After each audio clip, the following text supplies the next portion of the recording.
هي قصيدة الكل شخص يستخف بمفردة شاعر، وهي أيضا مقارنة بين الحياة اللي عاشوها الشعراء القدامى والحياة اللي جاي يعيشها الشاعر الحالي.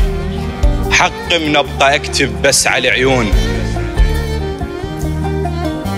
لأن ويا التعب ما عندي ماضي، ما شفت التصحر فوق الوجوه، التصحر شايفه بس على أراضي. شلون تريد أوصف لبنى مكتول إذا ينهوها وياه بالتراضي؟ شلون تريد أحسن واقع الناس وأنا الواقع اللي عشته افتراضي؟ شلون تريد أعارض سلطة الموت وأنا بالبيت ما يمشي اعتراضي؟ شلون تريد أرض الدين والناس إذا أنا على روحي قوة راضي؟ حيرة وكم قلم بجفوفي كاسر، من أشوفن موقفي بس عالدفاتر، من أشوفن شوهوا اسمي لي يكتبون وخلون استحي يصيحوا لي شاعر. حق من أبقى أكتب بس على عيون،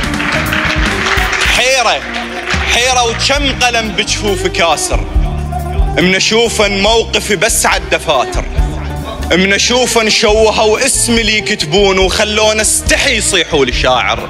حق من أبقى أكتب بس على عيون، حق من أبقى أكتب بس على عيون، ما عايش العشتة من المشاعر، ما أقدر أوصف الموت معذور، ما متلطخ بدم السواتر. شلون تريد أجبر خاطر الناس، شلون تريد أجبر خاطر الناس وأنا كل يوم أرد مكسور خاطر.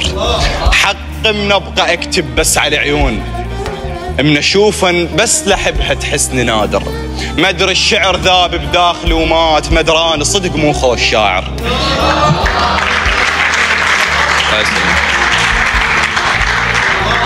الله يخليك.